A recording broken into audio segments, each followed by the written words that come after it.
রাধে রাধে, হরে কৃষ্ণ। প্রিয় ভক্ত বন্ধুরা, শুভ সকাল। কেমন আছো সবাই? আশা করছি সবাই খুব ভালো আছো। আমি আর আমার মদন সোনা কিন্তু বেশ ভালো আছি। দেখো, আজ সকাল সকাল গোপাল সোনার কিন্তু আমার স্নান হয়ে গেল। এখন কিন্তু ওই 7টার মতো বাজে। আজকের দিনটা কিন্তু খুবই স্পেশাল, তাই আজকে গোপাল সোনাকে একটু বেশি তাড়াতাড়ি উঠিয়ে যে স্নান হয়ে গেছে। আজ আমার অনেক কাজ আছে। আর আজকের দিনটি কেন স্পেশাল সেটা তো অবশ্যই তোমাদের বলবো, সেটা না বললে কি হয়। আজ আমার গোপাল সোনার খুবই স্পেশাল দিন, আর যেহেতু গোপাল সোনার স্পেশাল দিন তার জন্য তো আমার কাছেও সেই দিনটি খুবই স্পেশাল। ওয়েট করো, তোমাদের নিশ্চয়ই বলবো আজকে কি আছে বা আজকের দিনটি কেন স্পেশাল। তার আগে বলো, এই যে গোপাল সোনার যে জামাটা কেমন লাগছে বলো তো? কি সুন্দর লাগছে না জামাটা? এটা হলো একটা জামদানি কাপড়ের জামা। আমরা যেমন লাল সাদা শাড়ি পরি ঠিক সেরকমই না, কি সুন্দর এই যে লাল সাদার মধ্যে জামা। দোকানে গিয়ে না একবার এই জামাটা দেখে পছন্দ হয়ে গেছে। জন্মাষ্টমীর সময় জামাগুলো দেখিনি, এই এখন জামাগুলো দেখলাম, বেশ ভালো লেগেছে, তাই এই যে নিয়ে এসেছি। আর হ্যাঁ, এবার বলি আজকে স্পেশাল দিনটি কেন বা আজকে কী আছে সেটা কিন্তু এখন তোমাদের আমি বলবো। সবার প্রথমে বলি আজকের দিনটি বা আজকে কত তারিখ। আজকে হলো 22শে সেপ্টেম্বর। তোমাদের আমি আগেও বলেছিলাম 22শে সেপ্টেম্বর দিনটি আমার কাছে খুবই স্পেশাল, কারণ 22শে সেপ্টেম্বর হলো আমার গোপাল সোনার জন্মদিন।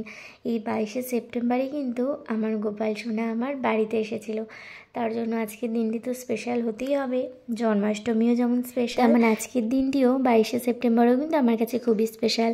সেদিনও গোপাল সোনার জন্মদিন, আর আজকেও কিন্তু আমার গোপাল সোনার জন্মদিন। সকাল সকাল তো গোপাল সোনার স্নান হয়ে গেল, এই যে সুন্দর করে রেডিও করে দিয়েছি।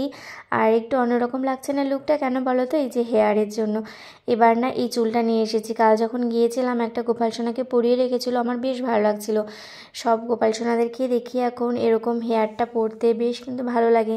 আমি অনেকদিন ধরেই অবশ্য খুঁজছিলাম কিন্তু পাচ্ছিলাম না, কিন্তু দোকানে গিয়ে কাল পেয়ে গেছি। মানে সবই মনের মতো পেয়েছি, জামাটাও মনের মতো পেয়েছি, এই হেয়ারটাও পেয়েছি, তো মানে বেশ ভালো লেগেছিলো, তাই নিয়ে চলে এসেছি। সিঙ্গার কিন্তু আমার কমপ্লিট। এটা কিন্তু দুপুরবেলার ভোগ, কারণ সকালে এক তো এগুলো দিয়ে ভোগ দেওয়া যাবে না এত কিছু সকাল সকাল। সকালে সোনাকে একবার মিষ্টি দিয়ে ভোগ দিয়েছিলাম, তারপরে এই যে রান্নাবান্না শেষ করে এখন ওই দুপুর 1টা-1:30টার মতো বাজে। এই যে এখন অন্নের সেবা দিচ্ছি। এখন একটু ফ্রাইড রাইস করেছিলাম, পনির রসা, ফুলকপি রসা। আর যেহেতু গোপাল সোনার জন্মদিন তাই মিষ্টান্ন তো করতেই হবে। একটু যে মিষ্টান্ন আর এই যে শেষে একটু ফল, এটুকুন দিয়েই আজকে যে গোপাল সোনার জন্মদিনে গোপাল সোনাকে সেবা দিয়েছি। তোমরা দর্শন করো, ভোগ দর্শনে দুর্ভোগ কাটে। আমার গোপাল সোনার ভোগের রান্না কিন্তু আমি নিজের হাতেই করি সবসময়, অন্য কেউ কিন্তু নেই বা অন্য কেউ কিন্তু করে না। আমি নিজের হাতেই যতটুকু পারি ততটুকু নিজের হাতে করেই কিন্তু গোপাল সোনাকে সেবা দিই। আর আজ হঠাৎ করেই ছাদে গিয়ে দেখি গাছে কতগুলো তুলসীর মঞ্জুরি। 2-1 দিন আগে যখন তুলসী পাতা এনেছিলাম তখন একটা মঞ্জুরি দেখিনি, আজ তুলসীর মঞ্জুরিগুলো দেখে কিন্তু বেশ ভালো লাগছিল, তাই এই যে তুলে নিয়ে এসেছি। তুলসীর মঞ্জুরি কিন্তু কৃষ্ণের খুবই প্রিয়, আর ভোগের দিন যদি তুলসীর মঞ্জুরি দেওয়া হয় তাহলে কিন্তু গোপাল সোনা খুবই খুশি হয়। সব কিছুতে এই যে তুলসী পত্র দিয়ে গোপাল সোনাকে ভোগ নিবেদন করেছি।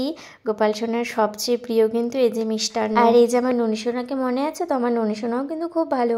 ননী সোনাকে এই যে দর্শন করো, দেখো ননী সোনা কত সুন্দর করে বসে আছে। কদিন ধরে এত গরম পড়েছে, সকাল 6টার থেকেই কি প্রচণ্ড রোদ।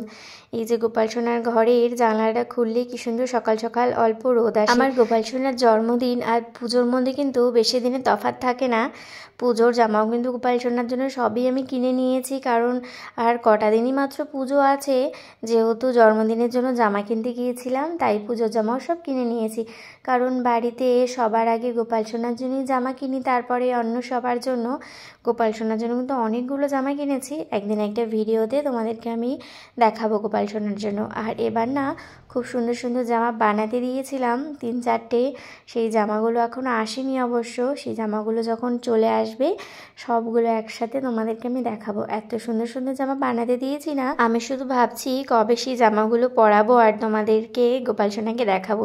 কত মিষ্টি লাগবে দেখতে, এত সুন্দর সুন্দর কালার জামাগুলো। এতগুলো জামা হয়েছে, মহালয়ার দিন থেকে পরাতে শুরু করতে হবে, নয়তো শেষই হবে না। 10 দিনে 10টা জামা পরালে তাও আরও কতগুলো জামা থাকবে। প্রতিদিন একটা নতুন নতুন জামা পরালে কিন্তু বেশ ভালো লাগবে, তাই না? আগের বারও আমি প্রতিদিন একটা একটা করে নতুন জামা পরিয়েছিলাম, আর সেই সব ভিডিও কিন্তু আমি তোমাদের সাথে শেয়ার করেছিলাম। ভোগ নিবেদন তো করে দিয়েছি, এবার একটা একটা করে 7টা জিনিস দিয়ে আরতি করে নিচ্ছি। তোমরা আরতি দর্শন করো। আমি কিন্তু তোমাদের আগে ভিডিওতে বলে দিয়েছিলাম যে 7টা জিনিস দিয়ে কতবার করে আরতি করতে হয় তোমরা কিন্তু অবশ্যই সেই ভিডিওগুলো দেখে নিও। আচ্ছা তোমরা তো ভিডিওটা এতদূর দেখে নিলে, আমার গোপাল সোনাকে সবাই শুভ জন্মদিন বলেছো তো?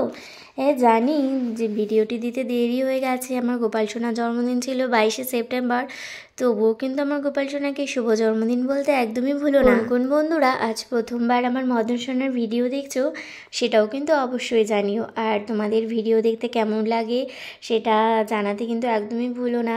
যেসব বন্ধুরা ফেসবুক থেকে দেখছো তারা অবশ্যই গোপাল সোনার পেজটি ফলো করে রেখো, আর যেসব বন্ধুরা ইউটিউব থেকে আমার গোপাল সোনার ভিডিওটি দেখছো তারা অবশ্যই গোপাল সোনার ইউটিউব চ্যানেলটি সাবস্ক্রাইব করে বেল বাটনটি ক্লিক করে রেখো, এরকম আরও অনেক সুন্দর সুন্দর গোপাল সোনার ভিডিও দেখার জন্য। গোপাল সোনার অনেকগুলো অনুষ্ঠান কিন্তু একদম পরপর আসে। প্রথমে জন্মাষ্টমী, তারপরে রাধা অষ্টমী, তারপরে এই যে আমার গোপাল সোনার জন্মদিন, আর তারপরে তো পুজো আছেই। পুজোতে আমরাও যেমন এক এক দিন এক এক রকমভাবে সাজি, আমার গোপাল সোনাকেও কিন্তু আমি এক এক দিন এক এক ড্রেসের সাথে এক এক রকম সাজ করাই। তোমরা নিশ্চয়ই আগের ভিডিওটা দেখেছো। আজকের এই ভিডিওটি তাহলে এখানেই শেষ করছি। সবাই খুব ভালো থেকো। রাধে রাধে। হরে কৃষ্ণ ভক্ত বন্ধুরা।